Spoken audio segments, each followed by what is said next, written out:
Olá pessoal, tudo bom? Hoje eu vou apresentar o trabalho aqui de árvores B da disciplina de estrutura de dados e algoritmos da, da pós-graduação, certo? Bom, eu vou falar um pouco sobre os conceitos, operações e variações. Alguns conceitos de árvores B é que a gente vai estar trabalhando com aplicações relacionadas à memória, certo? Então, a gente sabe que quando a gente está trabalhando com memória, acessos ao disco é uma operação cara, né? Usa cada acesso que você faz ao disco, a memória secundária, isso é uma operação cara, né? A gente sempre tende a otimizar melhor essa busca por dados entre a memória principal e a memória secundária. As árvores B, ela é uma extensão da árvore 2, 3, e além disso, ela pode ser considerada uma generalização da árvore binária de busca balanceada. Quando a gente estiver falando sobre nó em árvore B, ele também pode ser conhecido como página. E uma página ela pode conter uma grande quantidade de chaves. E essas chaves elas servem para identificar de forma única um elemento de informação. Outra coisa que vocês devem se lembrar é que durante a construção da árvore B, deve ser assegurado que todos os nós folhas eles estejam no mesmo nível. E aí a gente tem algumas definições. Uma delas é que, com relação aos atributos da página, é que n será o número de chaves em uma determinada página. E se você tem um vetor em cada página, você tem um vetor de chaves, e esse vetor de chaves segue a seguinte estrutura. Para todo i tal que i é maior ou igual a 1 e menor ou igual a n, então chaves i é menor do que chaves i mais 1. Isso significa que o vetor está ordenado de forma não decrescente ou de forma crescente, né? E aí, também nessas páginas, a gente tem um vetor de registros. Esse vetor de registros ele serve para apontar qual será o próximo nó, qual será a próxima página. Isso está intimamente relacionado à quantidade de chaves, certo? Caso o nó seja folha, então deve existir um campo de indicação para dizer que esse nó é folha. Se o nó não for folha, então existe um vetor de subárvores nesse nó. Se o nó não é folha, então com certeza tem algum vetor, tem um vetor de subárvores relacionado, né, que é intimamente ligado com esse vetor de registros. O tamanho mínimo do vetor de subárvores é n mais 1, que é a quantidade de chaves mais 1. E o tamanho máximo do vetor de subárvores é 2n mais 1. Essa é a definição. O grau é sempre o g é maior do que 1, né? O grau de ramificação mínimo da árvore. Então, se x não é raiz, então g menos 1 é menor ou igual a n e menor ou igual a 2g menos 1. Caso contrário, né? Se ele for raiz, né? Então n vai ser maior ou igual a 1 e menor ou igual a 2g menos 1. E aí a gente tem um exemplozinho de uma árvore B de grau 3. Né? Segue essa seguinte estrutura aqui. Vocês já viram bastante isso, já estudaram bastante. Então vamos pular. Quanto à altura de uma árvore B? A altura dessa árvore B, de uma altura H, uma árvore B com N registros, ela tem o grau mínimo G de I. A gente tem essa seguinte fórmula aqui, que a altura é menor ou igual a log de G de N menos 1 sobre 2 mais 1. Isso no pior caso, a gente tem que uma raiz com uma chave, duas ramificações, isso é o pior caso, um dos piores casos. Cada ramificação com G menos 1 chaves, G ramificações, e cada folha com G menos 1 chaves.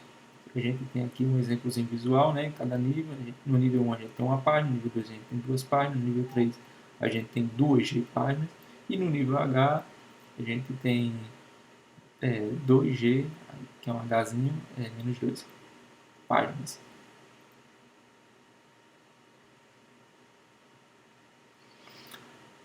E para isso a gente tem a prova, né, de que de que essa altura está correta, né? Que segue essa estrutura. A gente basicamente resolveu essa inequação. E quanto ao número máximo de chaves, tem um exemplo aqui para vocês verem, um exemplo visual da tabela, né? Para páginas com no máximo 10 chaves, a gente tem para a altura 1, a gente tem a quantidade de 10 chaves, né? No caso, se a gente tiver só um nó. Se a gente tiver a altura 2, a gente vai ter a quantidade anterior, mais 11 vezes 10, né? Que já é a quantidade de nós que você tem, né? Então, isso vai dar um total de 120 e assim sucessivamente, seguindo uma progressão. E a altura H, se você tem uma altura H, para uma quantidade de chaves, a gente tem a quantidade de chaves elevada à altura da sua determinada árvore. A partir disso, você tem a quantidade total de chaves, o número máximo. E aí vamos para algumas operações. A gente tem o algoritmo de busca, né? O algoritmo de busca é bem semelhante ao algoritmo de busca de uma árvore binária de busca, certo? E aí, fazendo uma breve análise desse algoritmo, caso ele só realize uma chamada, a gente tem uma constante, né? O O de G, né? Que é o grau, uma busca sequencial em um determinado nó, e no total a gente tem que o O, né? de H, que é a altura, vai ser igual a O de log do grau de N. Então, basicamente é isso. Ou o grau de log de G de N. Que isso daqui, basicamente, esse G aqui se torna uma constante, né? Porque o grau é constante, então acaba, no fim das contas, fica tudo log de G de N. E vamos para um dos principais métodos, que é a inserção. Né? A inserção de uma chave em uma árvore vazia ela é feita criando uma nova página. E a partir daí, outras chaves elas vão sendo inseridas até que atinja o grau da árvore. E aí é um processozinho de divisão, que é quando um nó ele fica completo, né, a gente divide ele em duas partes, a gente pega a mediana e se a gente sobe essa mediana para a chave do nó pai. E aí esse algoritmo, a gente tem esse algoritmo de divisão, esse algoritmo de divisão que está lá disponível no Corme. Basicamente ele vai pegar a chave, vai ver qual é a mediana, a partir daí ele vai subir essa mediana lá para o nó pai, caso precise de uma divisão. E aí vamos para um exemplo de inserção de uma árvore binária, de uma árvore B com grau 3. Vamos iniciar inserindo o nó 10, depois o nó 11, depois o nó 15. Veja que já estourou o grau da árvore, né? Então o que a gente vai fazer? Vai fazer uma divisão aqui, né? Pegar a mediana e fazer a divisão. Então a mediana desse nó é o 11. Então o 11 sobra para o nó raiz, sobra para o nó pai. E aí a gente fica com duas ramificações, que é 10 e 15. A partir daí a gente insere o 20. Até agora tudo ok, não quebrou nada, e vamos inserir o 21. O 21 já quebrou a condição, né? Do grau máximo de 3. Então o que a gente faz? O mesmo procedimento. Pega a mediana, sobe para o pai. Feito isso, ok, a árvore está balanceada, ok. E aí vamos inserir o 2. Inserir o 2, tudo certo. Mas aí quando a gente vai inserir o 1, aí esse ato de inserção do 1 faz quebrar a condição, e a gente faz o mesmo procedimento. E a partir daí a gente quebrou essa condição aqui na raiz. Se a gente quebrou a condição na raiz, a gente faz o mesmo procedimento, pega a mediana da raiz, sobe ela para o pai. E assim está feito. A gente tem o algoritmo de inserção do Corme. Basicamente isso que eu acabei de falar. E a gente tem aqui o algoritmo de inserção para saber se for folha, a gente faz a marcação de folha, se não a gente faz, eu chamo algoritmo de inserção, caso contrário. E aí se for folha, a gente marca, né, o procedimento auxiliar para inserir a folha, né, porque precisa da indicação se é folha ou não, lembra da definição. E aí aqui é o procedimento para auxiliar na inserção dos nós internos, ou seja, dos nós que não são folhas. Seguindo esse mesmo procedimentozinho que a gente viu no exemplo. Quanto à remoção, agora é a parte mais interessante, porque tem vários critérios de remoção. Todas as árvores elas devem possuir o mesmo nível, tanto antes quanto após a remoção.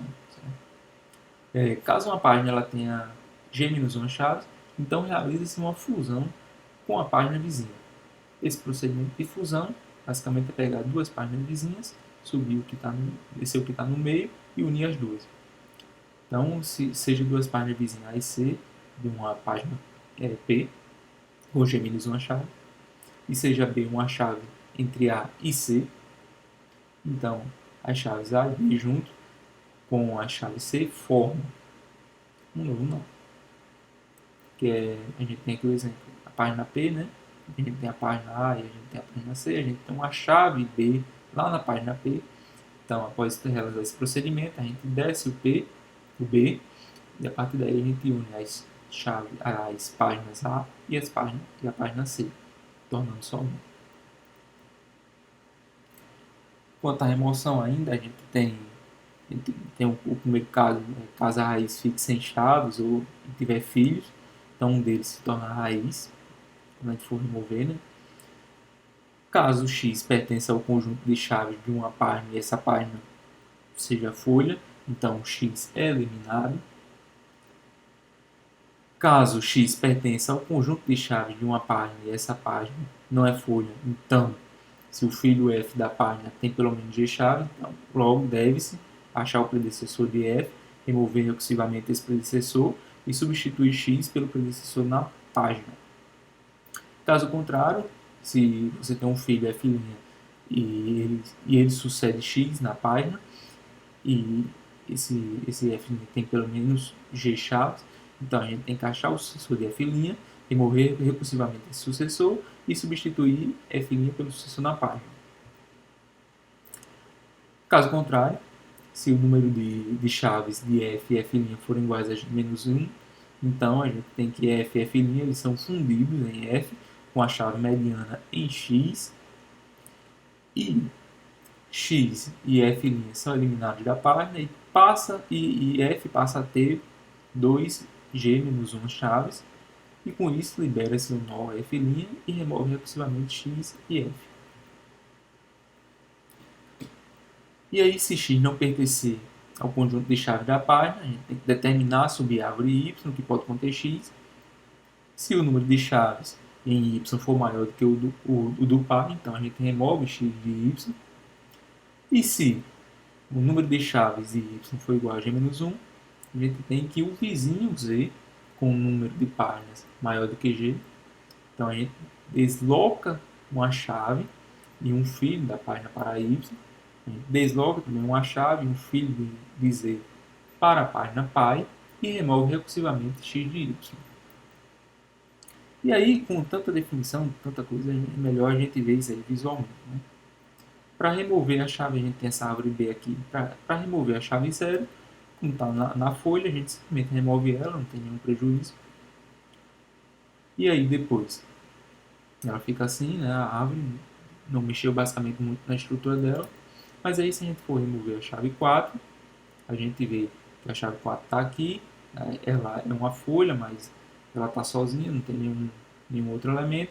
Então, o que a gente faz? Quando a gente remove ela, o 3 passa à direita, né? Ele faz uma rotação aqui e a gente sobe o 2 e agora a árvore está balançada novamente, porque se a gente não tivesse isso, essa árvore não teria a mesma quantidade de nós folhas, né? Então a gente sobe o 2, faz uma rotaçãozinha, sobe o 2 e ela está balançada novamente. E aí, se a gente for remover a chave 1 que está aqui, filho esquerdo do nó 2, da página que tem a chave 2. Então, se a gente for remover, a gente vai pegar o nó que está acima dele, né, o pai, o predecessor, né, e aí vai trazer esse predecessor para cá e vai subir um sucessor da outra página, né? Então, o que a gente fez? A gente desceu o 5 e subiu o 8, seguindo aquela mesma estrutura. Certo? Com a árvore continua aqui, está balanceada, ok. E aí, se a gente for remover o nó 8, né, que é o nó raiz, a gente pega, remove esse nó 8, e aí a gente tem que reordenar essa árvore novamente. Então, a gente sobe o sucessor do nó filho, né, que é o 5. Então, a gente sobe o 7 Sobe o 7, a árvore continua balanceada, né? Sobe o 7, faz uma rotação aqui no 5, né? Onde o 2 fica à esquerda, o 3 sobe para cima e o 5 fica à direita. E aí a árvore está balanceada, está tudo ok. A gente testou todas as condições possíveis. E aí, se a gente for fazer uma análise da remoção, as operações de remoção ela percorrem a árvore da altura H e os procedimentos de busca levam O de G, pelo menos, para cada página, né? Logo, ela é semelhante à análise de busca, né? A remoção ela leva temporalmente G de log de G de N, né? Se a gente for abstrair, a gente tem que dizer aqui é O de log de G de N. E aí sendo basicamente isso daqui delimitado como altura, né? E aqui o Gzinho delimitado como grau. Então, no fim das contas, como o grau é constante, a gente tem que a complexidade aqui é log de G de N. Ok? E aí, para não se estender muito, vamos para algumas variações, né? Porque vocês já viram bastante a árvore B, né? Estudaram bastante já. Então, vamos ver algumas aplicações que são a árvore B+, e a árvore B asterisco, B estrela. Enfim. A árvore B+, ela é semelhante à árvore B, exceto por duas características muito importantes, né? Que é que essa árvore ela armazena dados somente na folha. Os nós internos eles servem apenas de ponteiro, né? As folhas elas são sempre encadeadas, como se fosse uma lista encadeada. E as árvores B elas são bem importantes por sua eficiência, né? Na prática elas são bem utilizadas em sistema de arquivo, NTFS, RaisFS, NSS, XFS, XT4, por aí vai. Todos esses eles utilizam esse tipo de árvore para fazer indexação. Na gerência de banco de dados, como IBM DB2, Infomix, Microsoft SQL Server, Oracle 8, MySQL, SQLite, enfim, todos eles suportam esse tipo de árvore para indexar tabelas, né? E aí, ele faz uma relaçãozinha lá com o Bitmax, né? Então, isso é bem bacana, tem muita aplicação em banco de dados. E aí a gente tem um exemplo aqui de como essa árvore B+, a gente tem essa estrutura, né? Essa estrutura, mas notem que todo nó, toda chave que é inserida, ela tem uma representação lá na raiz. Na raiz não, lá nas folhas, né? Então todas as folhas são encadeadas, seguindo uma estrutura, né? E organizadas sequencialmente. Então sempre que a gente for estar trabalhando com a árvore B+, a gente vai ter todas as representações das chaves que a gente está inserindo lá nas folhas. A busca. O registro ele só é devidamente encontrado se for buscado nos nós folhas, então pouco importa se você está buscando esse registro lá no meio da árvore, isso aí não vai importar, na verdade não é certo. O certo mesmo é você procurar o registro lá nos nós folhas, né? Que o que a gente está olhando para essa árvore aí são as folhas. Quanto à inserção, o raciocínio da inserção é semelhante ao raciocínio da inserção da árvore B.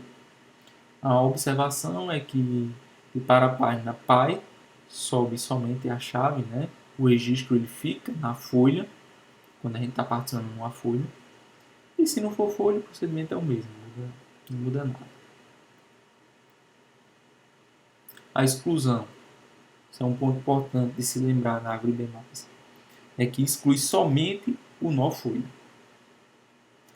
No meio da árvore, a chave continua nela, a chave não é excluída.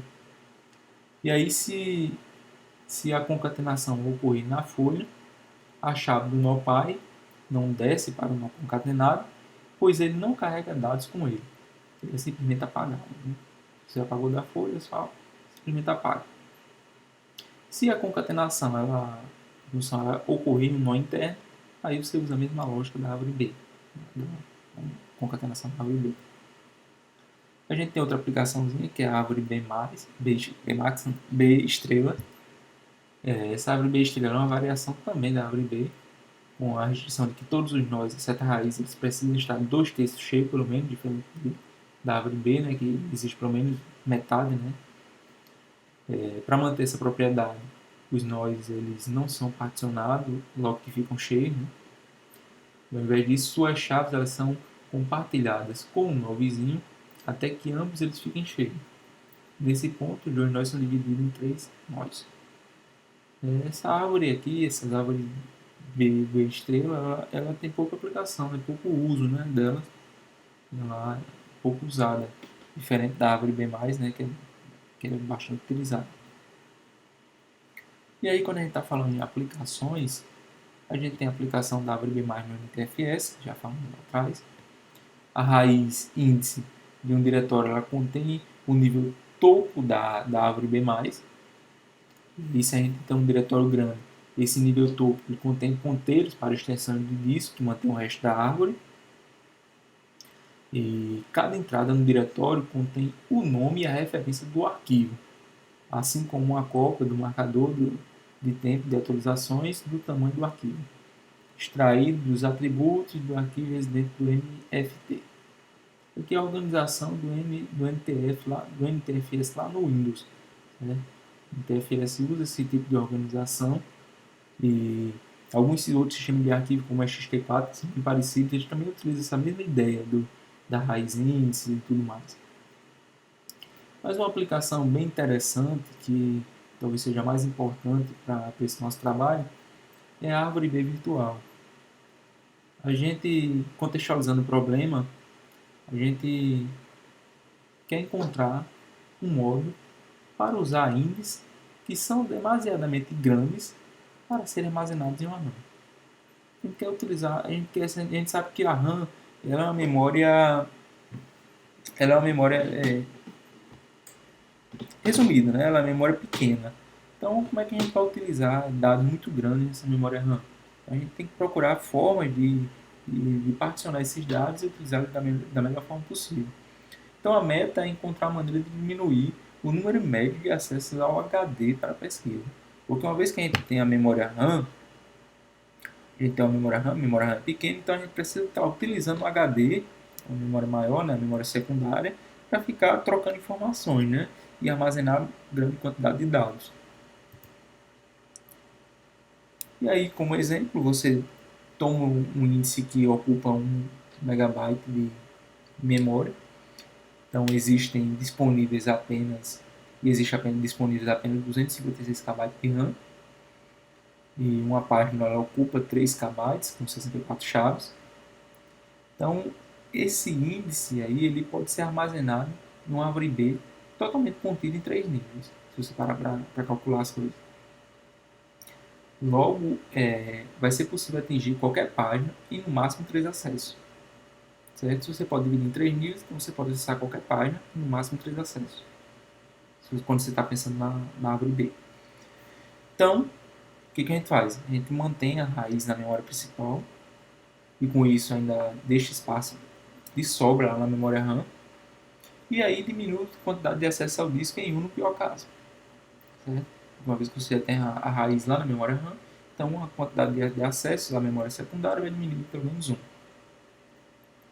E aí, para exemplificar um pouquinho, lá na RAM, tipo um buffer, né? Se você parar para pensar, e nesse buffer ele mantém seu número de páginas, no árvore B, por exemplo. A gente tem uma organização em vetor, na forma de vetor, né? Esse vetor é um buffer na memória RAM. E essa memória RAM ela vai armazenar uma certa quantidade de páginas. Então, quando você está procurando uma determinada página, você busca ela primeiro na RAM. Quando você lembra, não sei se você lembra de arquitetura de computador, de organização de memória. A primeira coisa que você faz é você buscar o dado na RAM, né? E você não encontra o dado na RAM, então você vai procurar esse dado na memória secundária, né? E aí existe um conceito de page fault que se não tiver o acesso, se o dado não tiver lá na RAM, então o acesso ele vai para o disco, né? E quando vai para o disco, ele pega esse dado que está lá no disco, né? Esse dado está lá na memória secundária e copia ele para a RAM. Então, basicamente, elas ficam se comunicando dessa forma. Então, sempre que a gente está trabalhando com as páginas, ela vai estar entre a RAM ou entre o disco. E aí existem algumas políticas de de gerenciamento por substituição, de gerenciamento desses dados, né? Uma delas é a política de gerenciamento por substituição de nós, que é o LRU.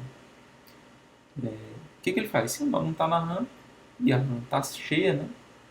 Então o nó da RAM precisa ser substituído. Então o que faz? O LRU ele substitui o nó que foi o nó que foi acessado menos recentemente.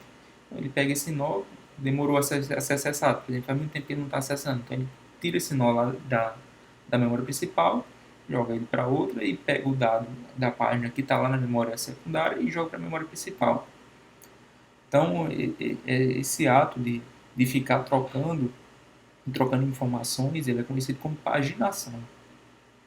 Então, basicamente, essa é a uma das principais aplicações da árvore quando a gente está trabalhando com gerenciamento de memória, organização de memória. E é basicamente isso. O trabalho ficou... Tentei resumir bastante para não ficar muito extenso para vocês assistirem. É isso. As referências eu utilizei o livro do Jaime, do Corwin, Tannenbaum e o do Abraham, o Fundamentos de Sistemas Operacionais. Então, obrigado, pessoal. Até mais. E valeu.